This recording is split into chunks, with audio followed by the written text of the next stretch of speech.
12h30, 13h, le 12h30 sur RCF avec Sandy Loué.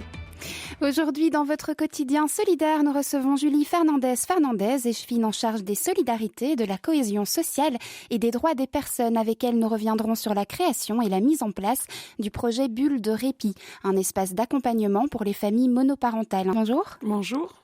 Bulle de répit qui a vu ses premiers locaux inaugurés vraiment il n'y a pas très longtemps, le 7 octobre, mais c'est un projet qui a démarré il y a quand même, je vais dire plusieurs années maintenant, en tout cas qui a été pensé il y a plusieurs années. Alors c'est un projet dont la réflexion était en cours juste avant le premier confinement et où la nécessité s'est avérée prégnante. Pendant le premier confinement, on s'est rendu compte qu'il y avait des parents qui ont dû gérer seuls pendant plusieurs semaines dans des espaces parfois fort restreints, 1, 2, 3 enfants, que ce soit des papas solos ou des mamans solos. Et donc on s'est rendu compte que ça avait été source de souffrance et de difficultés pour certains. Et ce qui a été l'élément vraiment déclencheur où il y a eu, où on s'est dit bon là on peut plus réfléchir, il faut vraiment concrétiser les choses, c'est qu'on a eu un appel d'une maison de jeunes quand ça a réouvert en juillet l'année dernière en nous disant écoutez on est un peu désemparés, on vient d'avoir une maman qui vient d'arriver avec ses 3 enfants en disant là j'en peux plus, prenez-les en charge parce que sinon je sais pas ce qui va arriver, là j'ai besoin de souffler. Et donc on a commencé, on avait déjà entamé une première réflexion sur la nécessité d'avoir un accompagnement particulier pour ces familles monoparentales. Il faut savoir qu'à Liège, rien que sur le territoire de la ville de Liège, elles sont à peu près 12 000. Donc c'est pas rien. C'est énorme, sur 200 000 habitants, c'est pas rien. Et donc on s'est dit on va tous se mettre autour de la table parce que évidemment dans les besoins identifiés, ils étaient divers. On a beaucoup travaillé avec le service de l'aide à la jeunesse de la Fédération Wallonie-Bruxelles, son service liégeois. Et on est parti du diagnostic social fait par la Fédération Wallonie-Bruxelles qui identifie comme première nécessité de l'aide à la jeunesse le soutien à la parentalité au vu du contexte et au vu des réalités de la vie de ces familles aujourd'hui. Et donc, voilà, le projet est parti d'un constat qui est d'autant plus important dans une métropole comme Liège, d'acteurs autour de la table qui ont identifié qui ont posé le même constat et identifié des facettes différentes du problème. Et donc, c'est pour ça qu'on travaille avec plusieurs partenaires qui sont évidemment le département jeunesse de la ville, l'aide à la jeunesse de la Fédération Wallonie-Bruxelles, qui a vraiment été un accompagnant, un partenaire du projet dans le suivi, peut-être moins dans la réalisation et l'action. Mais aussi l'ASBL Animation et Créativité, qui eux travaillent plutôt avec les petits, font un atelier avec les bébés de 0 à 3 ans et les papas et les mamans pour retisser du lien, parce que parfois ce qui manque simplement c'est de retisser du lien, avec le Centre J et l'Amado qui sont eux des partenaires en matière d'information ou de soutien social ou psychologique. En sachant aussi qu'on a d'autres partenaires extérieurs à la ville qui ont adhéré au projet aussi sur d'autres facettes et qui sont notamment l'ASBL Consulex, qui sont des jeunes étudiants liégeois en droit, qui sont évidemment encadrés par un professeur et qui sont venus faire offre de service dans un premier temps pour les étudiants en Centre J et puis dans les échanges et dans la construction de ce projet, ils ont accepté d'être nos partenaires.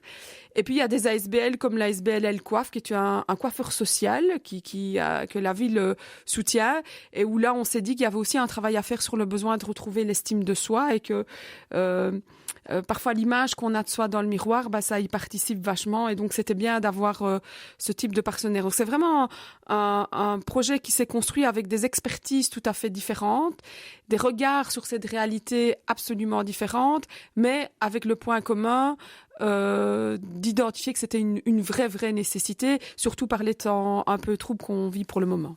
Justement, dans le pratico-pratique, comment est-ce que ça se met en musique, ce lieu d'accueil ? Vous avez évoqué tout plein de partenaires, différents pôles d'activités dans le concret.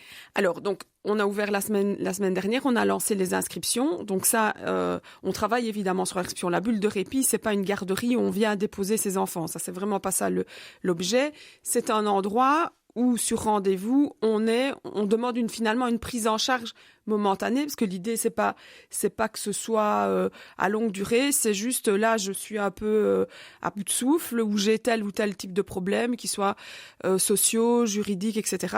Donc nous, il y a une analyse qui est faite par les services sociaux de la ville, ou le centre J, si c'est une difficulté plutôt liée à l'enfant ou à l'adolescent. Donc c'est une prise en charge avec toute une série d'ateliers qui vont s'élargir. Et donc on commence pour les tout petits avec un atelier le mercredi matin pour les bébés de 0 à 3 ans avec les parents. C'est vraiment comment, autour de la créativité, réfléchir. On a une art thérapeute d'ailleurs qui travaille à ce projet et qui arrive dans l'ASBL et qui a vraiment pris le projet à cœur, qui fait des choses assez extraordinaires. On va organiser les jeudis des mamans papa papotes, difficile à dire, où ce sera juste des moments d'échange où les enfants seront pris en charge et on pourra permettre aux parents d'échanger, de souffler autour d'une thématique ou simplement de se dire on est face à des gens qui rencontrent les mêmes difficultés avec des profils différents, comment est-ce que le vivent, peut-être des moments peut-être un peu plus culturels. Tout ça est en train de se mettre en place. L'idée est surtout de travailler un peu à la demande plus qu'à l'offre. Donc il y a une offre de service et puis le service s'organisera un peu en fonction de la demande. Et puis les samedis après-midi, alors ce sont des activités plutôt dédiées aux adolescents pour les accompagner, pour voir vers quoi les orienter dans les difficultés qu'ils peuvent rencontrer, pendant que les parents peuvent, dans ce cadre-là, souffler un peu ou simplement profiter de l'accompagnement social ou juridique qu'on met à disposition. Qu'est-ce que vous pourriez répondre à ceux qui pourraient un petit peu râler sur le fait que ça s'adresse aux familles monoparentales et pas les autres qui ont par ailleurs connu des difficultés également? Alors, toutes les familles rencontrent des difficultés, tous les citoyens et toutes les citoyennes rencontrent des difficultés. Ici, c'est pas une mission différente. Des services d'accompagnement et d'encadrement des jeunes, il y en a sur tout le territoire de la ville sous différentes formes. Le réseau des maisons de jeunes en est un exemple. Ici, c'est juste une toute petite partie du temps. Si on cumule toutes les heures qui sont soutenues directement ou indirectement par la ville, c'est une toute petite partie du temps qu'on dédie à des familles qui vivent une réalité je ne veux pas dire plus difficile, mais plus concentré. Quand on est papa ou maman solo, on est papa et on est maman. Déjà, en général, on doit gérer les deux. On doit gérer les devoirs, les tartines, les biberons, les activités extrascolaires, mais aussi les factures, le nettoyage de la maison, l'entretien de la voiture, de la chaudière, payer les factures, voilà. En général, quand on est deux dans un couple, quand tout se passe plutôt bien, et c'est en tout cas ce qu'on souhaite, la tâche, le poids du soutien de la famille ou de la gestion de la famille est partagée en deux. Quand on est tout seul, on est tout seul. Et là, on vient de passer, on traverse une période où je pense que le sentiment de solitude a été exacerbé chez tout le monde, en ce compris parfois chez des gens qui étaient en couple ou qui avaient la chance d'être encadrés. On sent bien quand même qu'il y avait un besoin de retisser du lien et qu'il y avait une autre forme de solitude qui s'installait. Imaginez si en plus vous êtes seul vraiment et qu'en plus vous devez assumer toute une série de responsabilités vitales pour ceux pour qui vous devez les assumer. Voilà.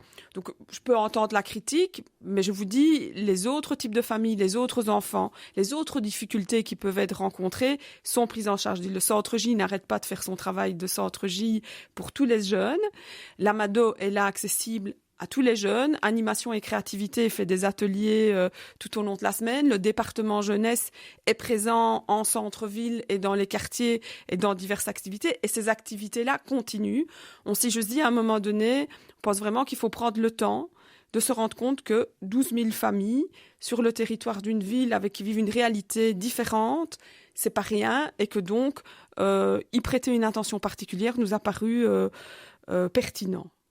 Bulle de répit, un projet aux collaborations déjà nombreuses et on l'espère fructueuses. Comment s'est déroulé l'accueil du public au sens le plus large le 7 octobre? Alors, le 7 octobre, c'était vraiment une inauguration un peu officielle. C'était pour que d'abord les différents acteurs se rencontrent, pour présenter aussi le projet et les différents acteurs ou conseillers communaux qui ont soutenu le projet et pas que ceux de la majorité. Et ça, je les en remercie. Je pense que on a aussi convergé en termes politiques à ce besoin. besoin, à se dire qui en avait besoin, avec un engagement évidemment d'évaluation. Et ça, je pense que on doit le faire dans tous les projets. C'est la bonne gouvernance. On est aujourd'hui à 5 inscrits. On a énormément de demandes d'informations et on va construire le projet avec les 5 familles qui se sont inscrites. Donc, je vous dis, il y a les ateliers qui sont là, qui sont déjà en cours et ouverts, qui commencent cette semaine-ci. Donc, on n'a pas encore assez de recul, mais on a énormément d'appels. D'abord de familles qui demandent des renseignements ou des rendez-vous. Puisque notamment les consultations et l'accompagnement social se fait sur rendez-vous, parce que c'est pas des choses qui s'improvisent, on veut prendre le temps de le faire bien. Mais on a aussi beaucoup de demandes d'autres villes et communes qui nous demandent, tiens, comment se fait le projet, comment est-ce que vous l'avez réfléchi, comment est-ce que vous l'avez organisé. Donc ça veut aussi dire que c'est une réalité qui n'est pas que liégeoise, et heureusement, ou malheureusement, je ne sais pas ce qui convient le mieux, mais ça correspond donc à une réalité vécue par des femmes et des hommes au quotidien. Est-ce que cet accompagnement pour les familles monoparentales a un coût ? Alors non, c'est gratuit. En tout cas, dans ce qui est les missions offertes par la ville, non, c'est tout à fait gratuit, comme la plupart des activités, comme quand les jeunes vont au Centre J ou la Mado. C'est vraiment des services publics pour le public. Et qui se veulent évidemment accessibles à toutes et à tous. Vous parliez de près de 12 000 familles monoparentales sur le territoire liégeois, 5 familles inscrites pour le moment. Est-ce que vous avez une jauge maximale ? En fait, comme on n'a pas volonté à que les gens restent, je veux dire, on ne vient pas dans la bulle du répit pour y passer 10 ans. C'est vraiment, on vous accueille, vous permet de souffler quelques moments, de vous reconstruire. Puis l'idée, c'est un peu comme on fait à la Mado, c'est un espèce de guichet unique pour familles monoparentales, c'est identifier les besoins, les difficultés, et puis on vous accompagne vers d'autres services qui vous prennent en charge. Donc, on ne s'est pas fixé de jauge maximum, parce que c'est nouveau, je veux dire, c'est vraiment quelque chose qui ne s'est fait nulle part. On a un peu regardé, voir s'il y avait des expériences desquelles on pouvait aller s'inspirer, il n'y en avait pas. Donc on crée un peu, il n'y a pas de jauge maximum, il y a aussi d'autres moyens qui peuvent venir en renfort. Voilà, ici, c'est 3 plages horaires qui sont réservées, mais on a déjà des échanges avec d'autres associations qui sont, elles, demandeuses de venir enrichir le projet avec toute une série de missions ou d'attention à des difficultés différentes. Donc c'est vraiment un projet en construction, comme m'a dit un conseiller communal l'autre jour. C'est comme quand on a un bébé, on le met, il commence à marcher, on lui tient la main, on lui reprend la main, on le lâche. On est un peu dans cette dynamique-là. Mais la richesse des débats suscités autour de ce projet au conseil communal et en particulier dans ma commission, la richesse des échanges et des collaborations qui sont très vite mises en place avec l'ensemble des partenaires, alors que c'était parfois des gens qui n'avaient jamais travaillé ensemble, et la volonté d'aboutir, malgré le confinement, etc. Parce que, entre le moment où on a réfléchi le projet, qu'on a commencé à le construire, et sa réalisation concrète via l'allocation d'un local, etc., on a par exemple organisé des permanences téléphoniques pendant le 2e confinement, en disant si ça ne va pas, voilà un numéro, il y a un soutien parental organisé par les psys et les assistantes sociales et de la Mado, du Centre J et de la ville. Parce qu'il y avait une vraie demande, et il y a eu des appels et il n'y en a pas eu un peu.